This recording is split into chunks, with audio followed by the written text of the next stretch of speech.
Hello बच्चों, let's see this question and here this question say define the chronic hunger. Chronic hunger क्या होती है जी, आपसे question में पूछा है। तो क्वेश्चन का की कॉन्सेप्ट है क्रॉनिक हंगर, राइट। तो क्रॉनिक हंगर की डेफिनेशन देखते हैं। क्रॉनिक का मतलब होता है कुछ भी ऐसा जो लंबे समय तक चलता है, जैसे कि क्रॉनिकल डिजीज़ होती हैं, वैसे ही क्रॉनिक हंगर है, यानी कि लंबे समय की भूख। इसका सिंपल सा मतलब है, ठीक है। आगे देखते हैं।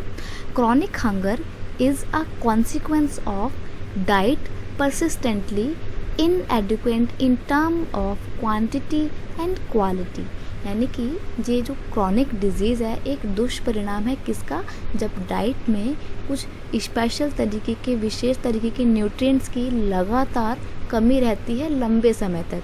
तो जब एक लंबे समय तक लोगों को एक स्पेशल तरीके का, एक स्पेसिफिक तरीके का कोई न्यूट्रिशन नहीं मिल पाएगा, तो क्या होगा, उस इंसान के अंदर उस स्पेसिफिक तरीके की न्यूट्रिशन की कमी हो जाएगी, ठीक है। तो उसको फिर लॉन्ग टर्म हंगर भी हो सकती है उस प्रॉब्लम को लेकर, ठीक है। इसको ही बोला जाता है chronic hunger. Low income of people is it's biggest cause. और इस क्रॉनिक हंगर का सबसे बड़ा कारण क्या है, लोगों की कम इनकम। क्योंकि इनकम कम होने की वजह से वो खाना कम खरीद पाते हैं, या खाना जो खरीदते हैं वो ज़्यादा अच्छी क्वालिटी का नहीं होता है, तो ऐसे में उसमें न्यूट्रिशन प्रॉपर नहीं होते हैं, ठीक है। या अगर खाना खरीदते भी हैं तो कम ही खाना खरीद पाते हैं, कई बार उनको खाना नहीं भी मिलता है, भूखे रह जाते हैं, भूखे सोते हैं।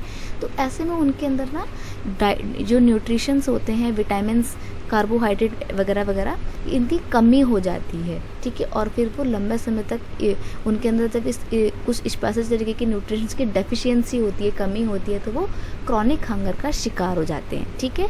तो ये थी क्रॉनिक हंगर की डेफिनेशन, और लो इनकम है इसका सबसे बड़ा कारण, right. I hope you understand it well. Best of luck.